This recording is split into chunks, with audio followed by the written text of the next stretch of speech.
ദൈവിക കൂട്ടായ്മ അനുഭവിക്കുവാനായിട്ട് സഭയായിട്ട് കർത്താവ് നമുക്ക് നൽകിയ ആ സുലഭ സന്ദർഭത്തിനായിട്ട് തിരുനാമത്തിന് സ്തോത്രം. കഴിഞ്ഞ 2 ആഴ്ചകളെ എനിക്ക് പ്രാർത്ഥനയ്ക്ക് വരാൻ സാധിച്ചില്ല. മക്കൾക്ക് 3 പേർക്കും പനിയുടെ വൈറൽ ഫീവറിൻ്റെതായിട്ടുള്ള പ്രയാസങ്ങൾ നേരിട്ടു. എന്നാൽ ഞങ്ങൾക്ക് അങ്ങനെ മറ്റുള്ളവർക്ക് അത് വരാതെ വണ്ണം കർത്താവ് പരിപാലിച്ചു. ഇന്ന് ക്ഷമത്തോടുകൂടെ കർത്താവിൻ്റെ സന്നിധിയിൽ വന്ന് അവനുമായിട്ടുള്ള കൂട്ടായ്മ സഭയായിട്ട് ആസ്വദിക്കുവാനായിട്ട് ഞങ്ങൾ കുടുംബമായിട്ട് കർത്താവ് നൽകിയ കൃപയ്ക്കായിട്ട് സ്തോത്രം ചെയ്തു. കഴിഞ്ഞ നാളുകളിൽ ഞങ്ങളെ ഓർത്ത് പ്രാർത്ഥിച്ച എല്ലാവർക്കും ദൈവനാമത്തിൽ നന്ദി അറിയിക്കുന്നു. തുടർന്നും ഞങ്ങളെ ഓർത്ത് പ്രാർത്ഥിക്കണം എന്നപേക്ഷിക്കുന്നു. ഇന്ന് ചില ദിവസങ്ങളായിട്ട് എന്നെ ശക്തിപ്പെടുത്തിയ ഇടയ്ക്കിടയ്ക്ക് ഞാൻ ഓർക്കുന്ന ഒരു ചെറിയ ധ്യാന ചിന്ത നിങ്ങളുമായിട്ട് പറഞ്ഞ് ഞാനിരിക്കാമെന്നാണ് ആഗ്രഹിക്കുന്നത്. നാം പ്രാർത്ഥിക്കുന്ന ദൈവത്തിന്റെ ഒരു പ്രത്യേകത റോമർ 8:28 നാം വായിക്കുന്നുണ്ട്. നമുക്കെല്ലാവർക്കും അറിയാം.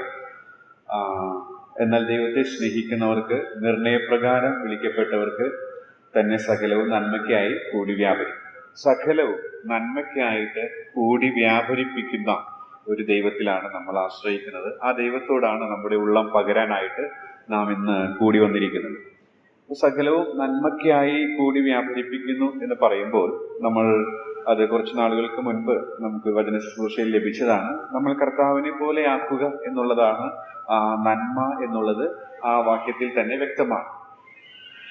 എന്നാൽ ഈ സകലവും നന്മയ്ക്കായിട്ട് കൂടി വ്യാപരിപ്പിക്കുന്ന ദൈവം അങ്ങനെ ചെയ്ത 2 സന്ദർഭങ്ങൾ ആ വാക്യം ചിന്തിച്ചപ്പോൾ എൻ്റെ മനസ്സിലേക്ക് വന്നു. അതൊന്ന് നിങ്ങളുടെ ശ്രദ്ധയിലേക്കൊന്ന് ചൂണ്ടിക്കാണിച്ച് ഞാൻ വേഗത്തിലിരിക്കാനായിട്ട് ശ്രമിക്കുകയാണ്. ഒന്നാമത്തെ സന്ദർഭം ലൂക്കോസിന്റെ സുവിശേഷം 22-ാം അധ്യായത്തിന്റെ 31 മുതൽ 34 വരെയുള്ള വേദഭാഗമാണ്. ലൂക്കോസിന്റെ സുവിശേഷം 22-ാം അധ്യായത്തിന്റെ 31 മുതൽ 34 വരെയുള്ള വേദഭാഗം. നാം അവിടെ ഇങ്ങനെയാണ് വായിക്കുന്നത്: ശീമോനെ, ശീമോനെ, സാത്താൻ നിങ്ങളെ ഗോതമ്പ് പോലെ പാറ്റേണ്ടതിന് കൽപ്പന ചോദിച്ചു. ഞാനോ നിന്റെ വിശ്വാസം പൊയ്പോകാതിരിക്കുവാൻ നിനക്ക് വേണ്ടി അപേക്ഷിച്ചു. എന്നാൽ നീ ഒരു സമയം തിരിഞ്ഞു വന്ന ശേഷം നിന്റെ സഹോദരന്മാരെ ഉറപ്പിച്ചു കൊള്ളുക. അവൻ അവനോട്, കർത്താവേ, ഞാൻ നിന്നോട് കൂടെ തടവിലാകുവാനും മരിക്കുവാനും ഒരുങ്ങിയിരിക്കുന്നു എന്ന് പറഞ്ഞു. അതിന് അവൻ, പത്രോസേ, നീ എന്നെ അറിയുന്നില്ല എന്ന് 3 വട്ടം തള്ളിപ്പറയും മുമ്പേ ഇന്ന് കോഴി കൂവുകയില്ല എന്ന് ഞാൻ നിന്നോട് പറയുന്നു എന്ന് പറഞ്ഞു. ഈ സന്ദർഭം നമുക്ക് സുപരിചിതമാണ്. ഇവിടെ കർത്താവ് പത്രോസിനെ ഓർത്ത് പ്രാർത്ഥിക്കുന്നത് നമുക്ക് അവിടെ കാണാനായിട്ട് സാധിക്കും. നിന്റെ വിശ്വാസം പോയി പോകാതിരിക്കാനായിട്ട് പ്രാർത്ഥിച്ചു. പക്ഷേ നാം ആ ഭാഗം ഒന്ന് പരിശോധിക്കുമ്പോൾ ശരിക്കും അവിടുത്തെ വിഷയം എന്ന് പറയുന്നത് നമുക്കറിയാം. പത്രോസ് അല്പ നിമിഷങ്ങൾക്കകം അരുമനാഥനെ തള്ളി പറയാൻ പോവുകയാണ്. അപ്പൊ നമ്മളൊന്ന് ഭാവനയിൽ കാണുമ്പോൾ ശരിക്കും കർത്താവിന്റെ പ്രാർത്ഥനാ വാചകം അവൻ എന്നെ തള്ളി പറയാൻ ഇടയാകരുത് പിതാവേ എന്നല്ലേ എന്ന് നമുക്ക് ന്യായമായിട്ട് ഊഹിക്കാവുന്നതാണ്. പക്ഷേ കർത്താവ് പ്രാർത്ഥിച്ചത് ഞാനോ 32-ാം വാക്യത്തിൽ ഞാനോ നിന്റെ വിശ്വാസം പൊയ്പോകാതിരിക്കുവാൻ നിനക്ക് വേണ്ടി അപേക്ഷിച്ചു എന്നുള്ളതാണ്. അപ്പൊ അവിടെ നിന്ന് മനസ്സിലാക്കാനായിട്ട് സാധിക്കുന്ന ഒരു കാര്യം, അല്ലെങ്കിൽ എന്നോട് വ്യക്തിപരമായിട്ട് ഇടപെട്ട ഒരു സത്യം എന്ന് പറയുന്നത്, നമുക്കറിയാം കർത്താവിനെ തള്ളിപ്പറയുക എന്ന് പറയുന്നത് മത്തായി സുവിശേഷം 10-ാം അധ്യായത്തിൽ നാം വായിക്കുന്നുണ്ട്. അത് പിതാവിന്റെ മുൻപിൽ തള്ളിപ്പറയത്തക്ക രീതിയിൽ ഗുരുതരമായ പാപമാണ്. പക്ഷെ ഇവിടെ കർത്താവ് പത്രോസ് അങ്ങനെ ഗുരുതരമായ ഒരു പാപം ചെയ്യാനായിട്ട് വീഴുവാനായിട്ട് പോകുന്നു. എന്നാൽ അവന്റെ വിശ്വാസം പോയി പോകാതിരിക്കാനായിട്ട് പ്രാർത്ഥിച്ചു. വേറെ രീതിയിൽ പറഞ്ഞാൽ അവൻ വീഴാനായിട്ട് അനുവദിക്കുന്ന ഒരു അവസ്ഥയിലേക്ക് നമുക്ക് ന്യായമായിട്ടും ചിന്തിക്കാനായിട്ട് സാധിക്കും. അപ്പോൾ നമ്മുടെ ജീവിതത്തിൽ പരാജയങ്ങൾ വരാനായിട്ട് ഇടയായിട്ട് തീരുന്നത്, നമ്മളൊക്കെ വീണു പോകാനായിട്ട് ഇടയായിട്ട് തീരുന്നത് ഇവിടെ നിന്ന് മനസ്സിലാക്കുന്നത് നമ്മെ തന്നെ തകർക്കുവാനായിട്ടാണ്. നമ്മളെല്ലാവരിലും, ഇപ്പൊ ഞാൻ എന്നെ തന്നെ പരിശോധിച്ചപ്പോൾ നമ്മിലെല്ലാവരിലും നിഗളത്തിൻ്റെതായ ഒരു അംശമുണ്ട്. നാം അത് സമ്മതിച്ചാലും ഇല്ലെങ്കിലും അതിൻ്റെതായിട്ടുള്ള ഡിഗ്രിയിൽ വ്യത്യാസം ഉണ്ടായിരിക്കാം. ഒരു പക്ഷെ അതേപറ്റി നമുക്ക് ബോധ്യം ഇല്ലായിരിക്കാം. പക്ഷെ നമ്മളെല്ലാവരും നമ്മുടെ സ്വയത്തിൽ ശക്തരാണ്. അത് നമ്മുടെ പ്രവൃത്തികളിലും ഇടപാടുകളിലും പെരുമാറ്റങ്ങളിലും അനുദിന ജീവിതത്തിൽ നമുക്കത് ശരിയായ രീതിയിൽ നാം നമ്മെ തന്നെ വിധിക്കുന്നുവെങ്കിൽ നമുക്ക് മനസ്സിലാക്കാൻ സാധിക്കുന്ന ഒരു പരമാർത്ഥമാണ്. ഇവിടെ പത്രോസിന്റെ ജീവിതത്തിൽ സംഭവിക്കുന്ന ഈ കാര്യം കൊണ്ട് സകലവും നന്മയ്ക്കായി കൂടി വ്യാപരിപ്പിക്കുവാനായിട്ട് ദൈവത്തിന് സാധിക്കും. അങ്ങനെ സാധിക്കണമെങ്കിൽ പത്രോസ് ആദ്യം തകരേണ്ടത് ആവശ്യമായിരുന്നു. അങ്ങനെ തകരണമെങ്കിൽ അവൻ ധരിച്ചിരിക്കുന്ന സ്വന്തം ബലത്തിൽ, അവൻ ആശ്രയിച്ചിരിക്കുന്ന ഈ സ്വന്തം ശക്തി അത് അവനെ നിലനിർത്തുകയില്ല.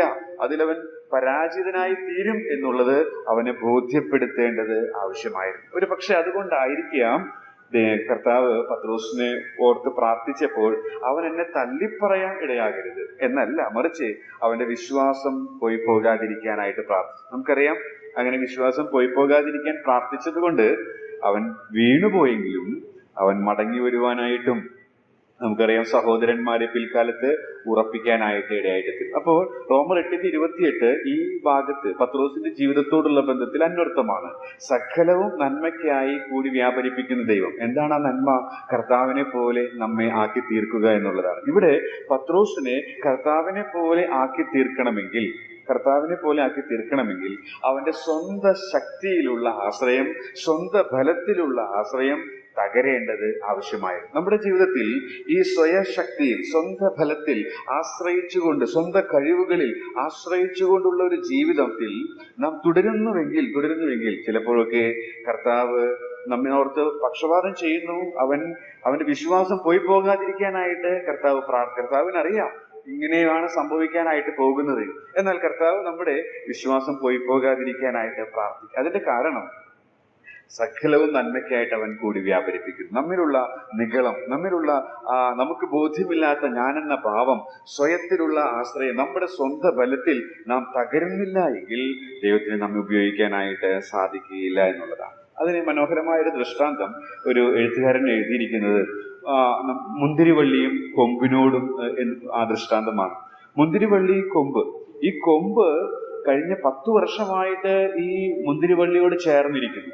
എന്നാൽ ഇപ്പോൾ ചേർന്നിരിക്കുന്നില്ല എങ്കിൽ ആ കൊമ്പിന് യാതൊരു തരത്തിലുള്ള ജീവരസം ആ മുന്തിരിവള്ളിയിൽ നിന്ന് അനുഭവിച്ച് ഫലം ഉൽപ്പാദിപ്പിക്കുവാൻ സാധിക്കില്ല. കഴിഞ്ഞ 10 വർഷക്കാലം 20 വർഷക്കാലം ഞാൻ ഇന്ന കാര്യങ്ങളൊക്കെ വ്യാപൃതനായിരുന്നു, എനിക്ക് ഒരുപാട് എക്സ്പീരിയൻസ് ഉണ്ട്, കഴിവുണ്ട് എന്നുള്ളതൊക്കെ ഒരു വസ്തുതയാണെങ്കിൽ തന്നെയും നാം അനുദിനം അതിനോട് ഒട്ടിയിരിക്കുന്നില്ലെങ്കിൽ, അല്ലെങ്കിൽ ആ മരത്തോട് ചേർന്നിരിക്കുന്നില്ലെങ്കിൽ, ആ വൃക്ഷത്തോട് ചേർന്നിരിക്കുന്നില്ലെങ്കിൽ കൊമ്പിനെ ഫലം പുറപ്പെടുവിക്കുവാനായിട്ട് സാധിക്കുകയില്ല.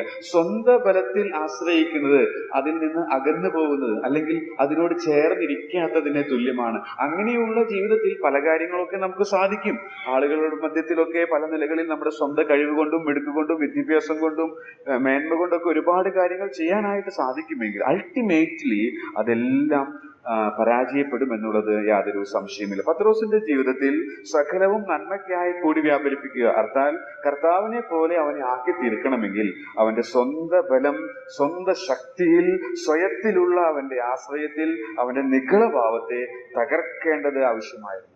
എന്നാൽ അങ്ങനെ തകർക്കുമ്പോൾ തന്നെ യൂദയെ പോലെ വിശ്വാസം തിരിച്ചു പോകുവാനിടയാകാതെ അവൻ തിരിച്ചു വന്ന് സഹോദരന്മാരെ ഉറപ്പിച്ചുകൊള്ളുവാനായിട്ട്, ഈടുറ്റ ലേഖനങ്ങൾ എഴുതുവാനായിട്ട്, അതുപോലെ തന്നെ സഭയുടെ ആ കെട്ടുപണിയിൽ വലിയൊരു പങ്ക് നിർവഹിക്കുവാനായിട്ട് അവനെ ഇടയാക്കേണ്ടത് ആവശ്യമായിരുന്നു എന്നുള്ളതാണ്. രണ്ടാമത്തെ കാര്യം, നാം പ്രാർത്ഥിക്കാനായിട്ട് കടന്നു വന്നിരിക്കുന്ന ദൈവം സകലവും നന്മയ്ക്കായി കൂടി വ്യാപരിപ്പിക്കുന്നവനാണ് എന്നാണ് ഞാൻ പറഞ്ഞുകൊണ്ടിരിക്കുന്നത്. അത് നന്മ എന്ന് പറയും നമ്മെ കുറെ കൂടെ കർത്താവിനെ പോലെ ആക്കുക എന്നുള്ളതാണ്. പത്രോസിന്റെ ജീവിതത്തിൽ സംഭവിച്ച പരാജയമാണ് ആദ്യമായിട്ട് ഞാൻ പറഞ്ഞത്. ആ പരാജയം അവന്റെ സ്വന്തം ബലത്തെ തകർക്കേണ്ടത്, അവനിലുള്ള നിഗളത്തെ ബോധ്യപ്പെടുത്തേണ്ടത്, അവനൊന്നുമില്ല, അവൻ ബിഗ് സീറോ ആണെന്ന് അവനെ ബോധ്യപ്പെടുത്തേണ്ടത് ആവശ്യം. എങ്കിൽ മാത്രമേ അവന് ഉപയോഗിക്കുവാനായിട്ട് സാധിക്കും. മറ്റൊരു സന്ദർഭം നാം കാണുന്നത് കൊരിന്ത്യർക്ക് എഴുതിയ 2-ാം ലേഖനം 12-ാം അധ്യായത്തിലാണ്. കൊരിന്ത്യർക്ക് എഴുതിയ 2-ാം ലേഖനം 12-ാം അധ്യായത്തിന്റെ 7-ാം വാക്യം നമുക്ക് വായിക്കാം. കൊരിന്ത്യർക്ക് എഴുതിയ 2-ാം ലേഖനം 12-ാം അധ്യായത്തിന്റെ 7-ാമത്തെ വാക്യം.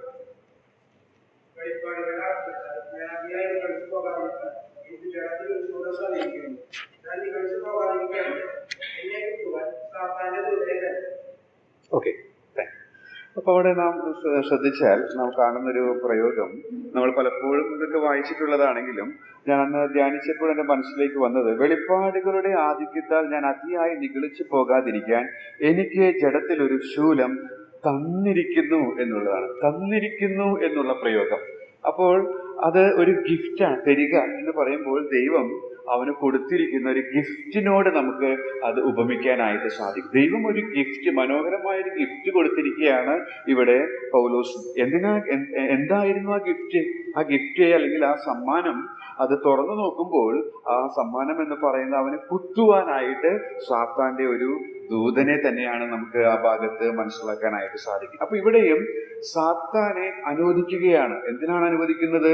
ഒരു ദാനമായിട്ട് ദൈവം കൊടുത്തിരിക്കുകയാണ് അത് പൗലോസിനെ കുത്തുവാനായിട്ട്.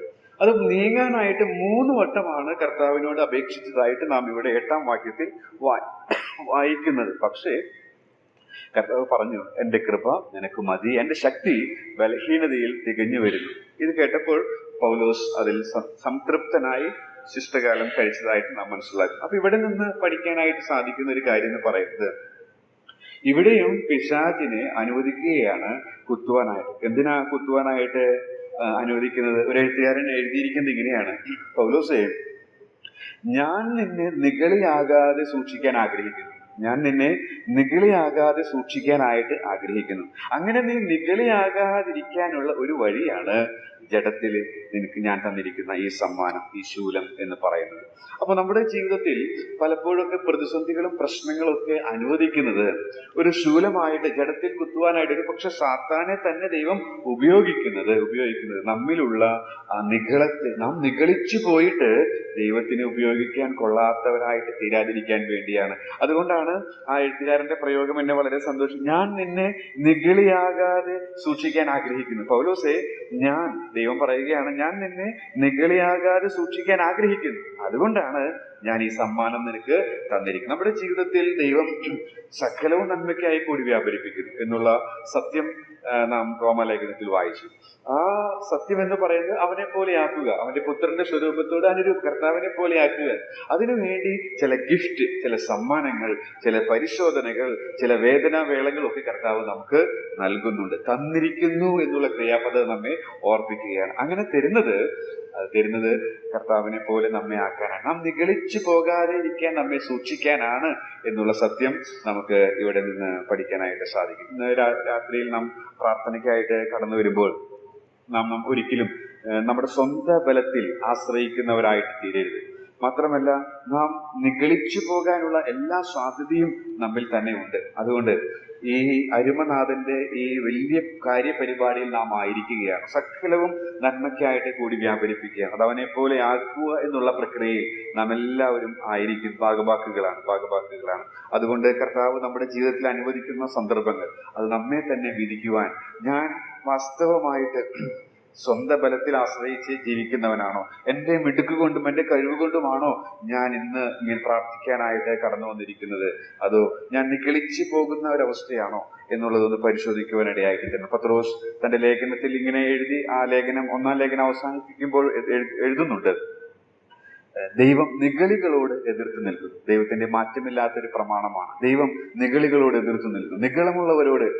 നിഗളമുള്ളവരെ ദൈവത്തിന് ഉപയോഗിക്കാൻ സാധിക്കില്ല. ദൈവം നിഗളികളോട് എതിർത്ത് നിൽക്കുന്നു, താഴ്മയുള്ളവർക്കോ കൃപ നൽകുന്നു.